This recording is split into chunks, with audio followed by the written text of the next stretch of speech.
Good morning, everyone. This is the second of four webinars on CTC's progress towards the Texas Pathway, a statewide initiative.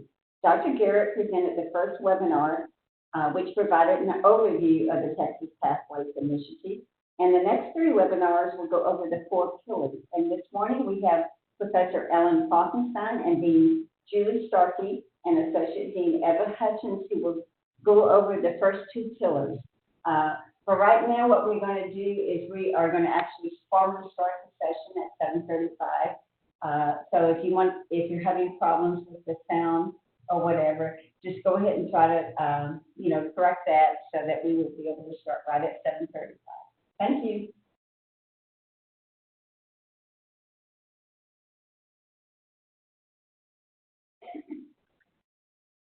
Good morning. I'm Ellen Falkenstein. I'm going to be presenting Pillar 1, and then I'll hand over the mic to Dean Starkey and Dean Hutchins. If you could please save your questions till the end, and then we'll definitely take them at that point. My first slide is just to remind everybody about Pathways. It's really to start from middle school, through high school, through college, and of course to a career, of helping students pursue their goals and dreams. But to make sure that it's organized and that they don't do more than they need to do along the way. So today we're going to cover the first two pillars, clarify paths to student end goals and help students choose and enter a path.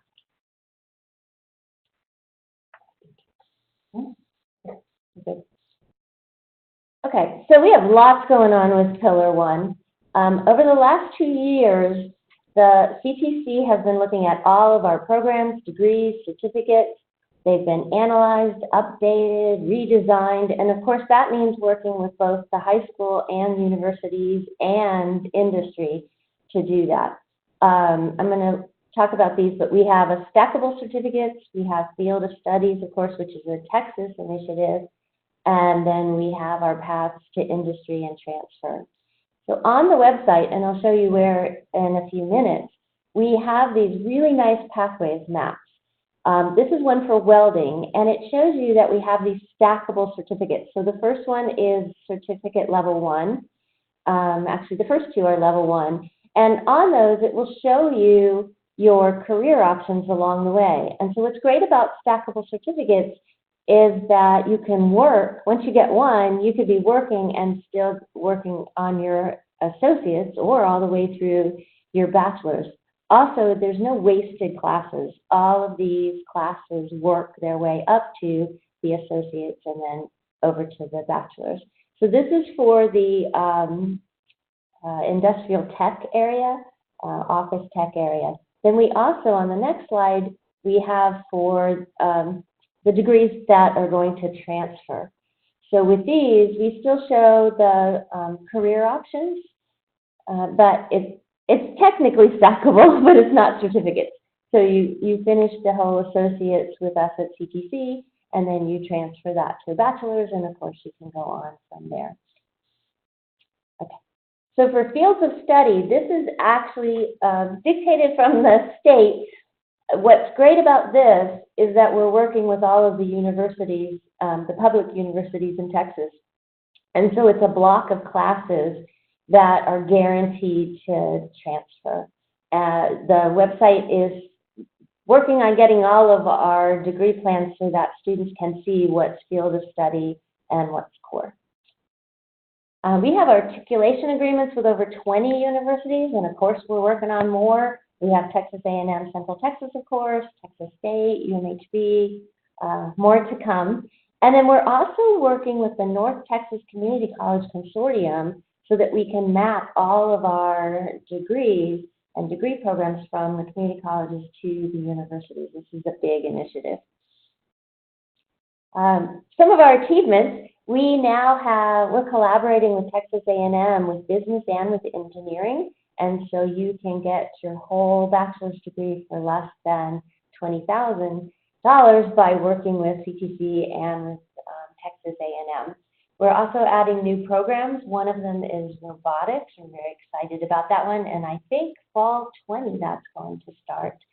Also, we have a vocational nursing military transition program, and so we're working directly with the military on that. We definitely have a ton of workforce and industry partners. I'll let you read all of that.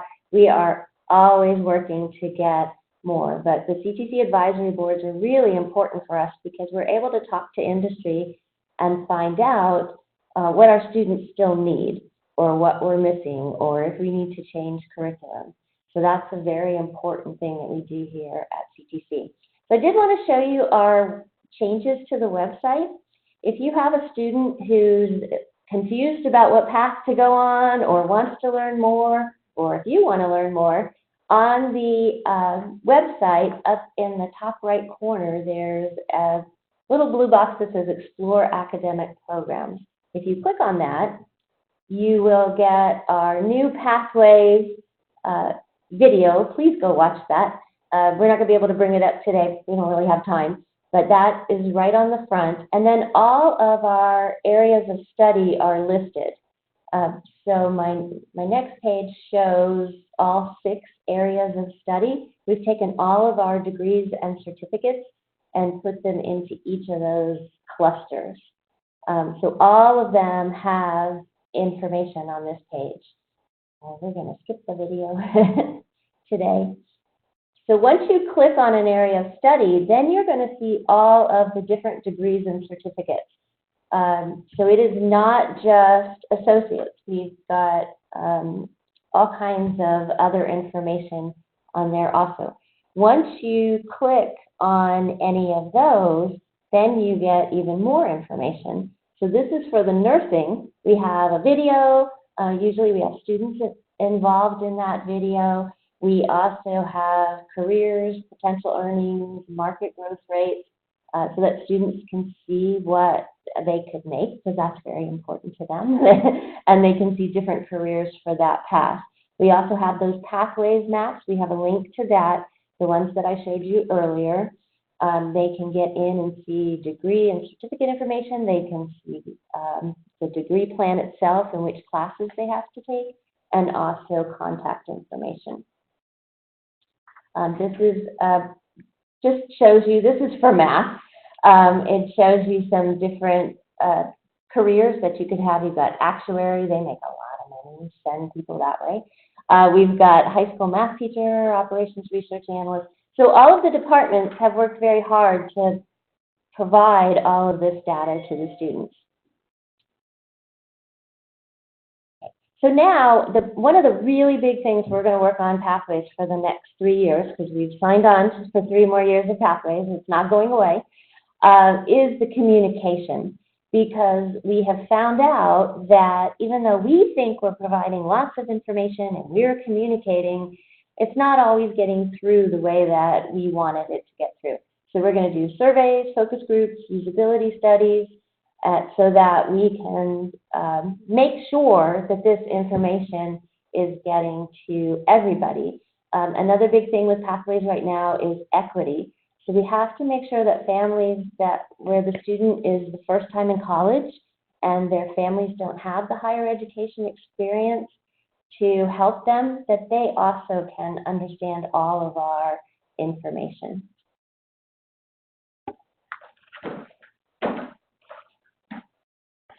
Okay, I'm Julie Starkey, and I'm going to talk to you about Pillar 2 with some help from Eva. Pillar 2 is helping students choose and enter a pathway. And as we all know, this pillar is important because if students can select a pathway, they are going to take fewer classes, they're going to spend less money, and they're going to get through their program quick. So that's why we're doing it. And I'm going to hit on some touchstones, ways that we engage students so that we can get them on a pathway, so that we can help them understand the pathway, what it's going to mean, and they can make those choices. First thing I want to talk about is road shows. And this is put on by Student Services, where we go out to the high schools. Really what we're doing is we are taking all the different parts of CTC out to these high schools. One of the main parts that we take out are the academic departments, because we want our students, potential students, engaging with the faculty so that they can understand what a pathway might mean for them at CTC. But we also want them to understand the other things that could affect their pathway, whether it be financial aid or veterans, meet with the advising staff, all of those areas. And so it becomes very important, these road shows, in helping students not only select CTC, but select their pathway. So the next touchstone we want to talk about is the breakout sessions that we've developed. We've made a lot of changes to our orientation program. We now have an online orientation, and through that, all students get very specific information about CTC. One of the things that we really focus on are the videos that marketing has developed. And I don't know if you guys have had an opportunity to go out and look at those videos. Please do that. It's through CTC YouTube channel, and you can see all of those pathways. And they're created to help students understand what the different areas are all about. But at New Student Orientation, we've developed, we call them the academic showcases, what we call them, and it's where the faculty make presentations to the students and their parents about those 6 cluster areas that Ellen talked about earlier. So, you know, healthcare, STEM, and so forth. And the students engage with the faculty. What we found in focus groups that we held last year is the students want to talk to the content experts. And so we debuted these sessions in the spring orientation. Incredible feedback from the students and the parents about the information that they got from faculty. The faculty were very real with the students about the different degree programs that we offered, the reality of getting through them, where they can go when they finish, some of the issues that they're going to have to deal with through that. And so it just ended up being a fabulous conversation between students, parents, and faculty. And this is a way that we're trying to give students information so that they can make a decision about their pathway. The next one we're going to talk about is advising. And I'm going to let Eva talk about everything that we're doing advising, because this is really critical. This is where they select their pathway. All right. Hi, everybody. This is Eva Hutchins. And so one of the big parts of Pathways is obviously communication. I think Ellen and Julie have both touched on that. And so one of the big things that we're doing right now that happened last year, actually, in collaboration with our IT department, is that students now get their Eagle Mail account, which is their CTC email, at the beginning of their application process. So within about 24 or so hours of applying with CTC, you're going to have an email address that we're going to use to consistently communicate with you, from financial aid to advising to any of the departments that are working with you. So that's been a big hurdle that we overcame last year. So I just wanted to kind of congratulate us on that. And it does definitely apply into the advising piece of it. And they also get assigned an advisor upon application, so that advisor can begin communicating and working with them. So there is a lot of communication that goes on behind the scenes that students are getting from the systems that we have. The big one that we all know is TargetX. So there are different options for students here for advising, as well as they're going through the process and picking out their pathway. And so just to touch on a few Eagles on Call, we have evening weekend advising.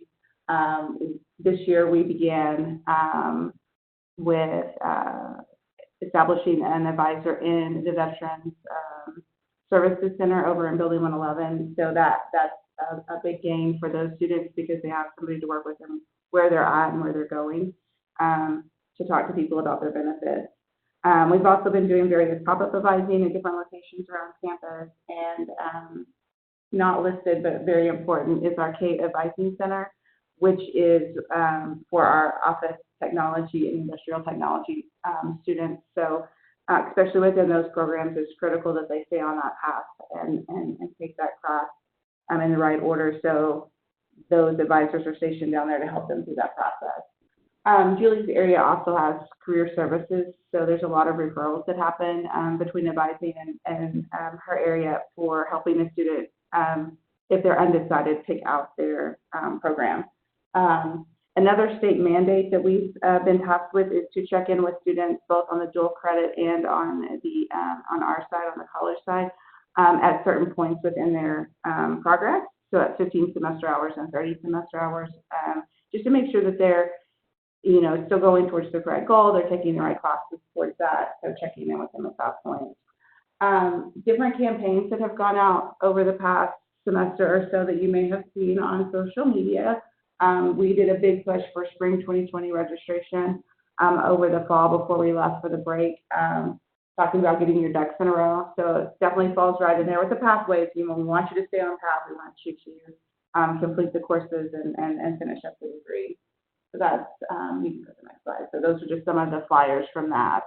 The next thing that we also offer, and I'm going to talk about part of it, and then I'll let Julie jump back in, and that's our transfer days. So this is a twice yearly event in the fall and the spring, and we host for your colleges and universities to come and talk with our students about the next step. So it's a really great event. If you've never been to it, we're actually going to be hosting one in April 2nd. Get an early plug in for that. And so there's going to be a lot of colleges that come out so that they can talk with our students and help make sure that they're on that right path for the next step. And then I'll turn it over to Julie. We have career, if you'll go back, career fairs, our career-related events. We offer several throughout the year. The big one is the career fair that we do.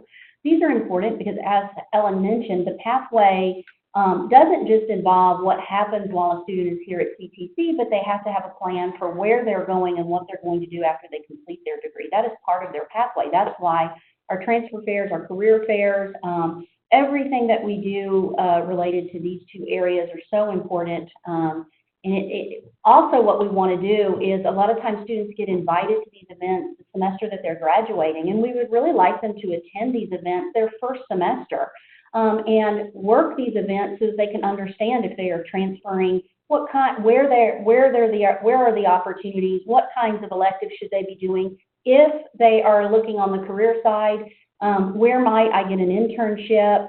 Where here in the local area could I focus my search efforts for? So that's why these events are so very important for students during the school year. And then the last thing that I'm going to talk about is, you can go ahead and switch. The last thing I'm going to talk about is our student success team. This is really critical in Pillar 3, and I'm sure the three of us will be back to talk to you about Pillar 3 and our success team initiatives. But these teams are also important to help students enter into a pathway. There are 5 success teams. Our student could have up to 5 success team members. Their primary is their academic advisor. That obviously, Eva has illustrated why it's important that the advisors work with students and get them on a degree plan, and that's why it's important. My area, it's important in SSP because we're doing a lot of the work with the orientation programs and all of those kinds of events. The academic department is critical. These are the people that our students want to hear from, the content experts. And so our academic departments are critical for getting a student to select a pathway and to commit to that. Developmental studies is also critical, and they could also be a member of a student success team. And an example I'm going to give, if a student is struggling with what math to take, there's many math choices to take. And the developmental area is going to make sure that as they take the developmental classes and the classes that are paired with that developmental class, that they're in the right class so that our students don't get caught in taking unnecessary math classes or just caught forever in that loop. So that becomes important. And then also our public education, it's not listed here, is also a member of the student success team. And as Eva mentioned, our dual credit students, we have to check in with them. We have to make sure that they're on a degree plan by the time they have 15 hours, not just a degree plan, but they have a path. And so obviously all of these areas are going to become important. Also part of our success teams are various areas that support our success teams. That can be financial aid, which is critical, veterans, the Career Center, disability support services. All of these things help students choose their path, stay on that path, commit to this path, and if there are problems, make the appropriate referrals. So this is what we're all about. I'm going to turn it over to questions. So if you guys have questions, let us know. This is all of our contact information. If you have a question about Pillar 1 or Pillar 2 pathways, let us know. I think any one of us will take a stab at answering it as best we can. Obviously, I think the three of us are very excited about pathways, or we try to be. But certainly, if you have a question.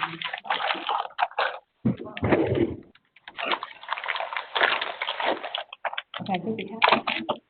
Yes, we do. Do you want to read the question? Pathways as it applies to middle schoolers, is there any way a template or page of information could be provided to the students or is there already? Something like Ellen's pages are covered in the presentation. Personally, my son recently took a trip to the Career Center and as an introduction of things they can do in high school. Then a lot of his friends had questions that went unanswered. Confusion when thinking about what he wants to do. I think, Ellen, are you gonna take a stab? I mean, I can, but. That is a great question.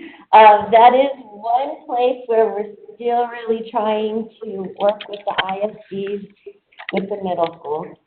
We've got the high school down, but middle school, not quite yet. So that's a great idea, because even if we had a pamphlet that links them to our website, because they can get on our website and explore those pages and kind of start to look.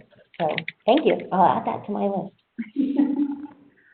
While I have Ellen here, one thing that I thought is during your part, the CTC advisory board, can you expand on who initiates that, what it's comprised of? The advisory board. So each department chair has to do advisory boards. So like poor Ronnie Turner has about, 10 of them. And he works with the deputy chancellors, the chancellor, and all of industry to get some of our leading industry in the area to be part of those advisory boards. Because Ronnie's working a lot with internships, he's hoping to head to apprenticeships also. That way, it is a give and take. The industry learns about us, and we learn about their needs, especially on the job. We get a lot of information. So the office tech is the same way. Nursing, they have very strong industry partners. And so they actually have meetings. I'm not sure it's every quarter, but maybe once a year, where they sit down and they talk about all this. But even throughout the year, they're in communication with these partners. For the academic programs, they actually mostly work with universities, but they also do work with industry, like the new robotics.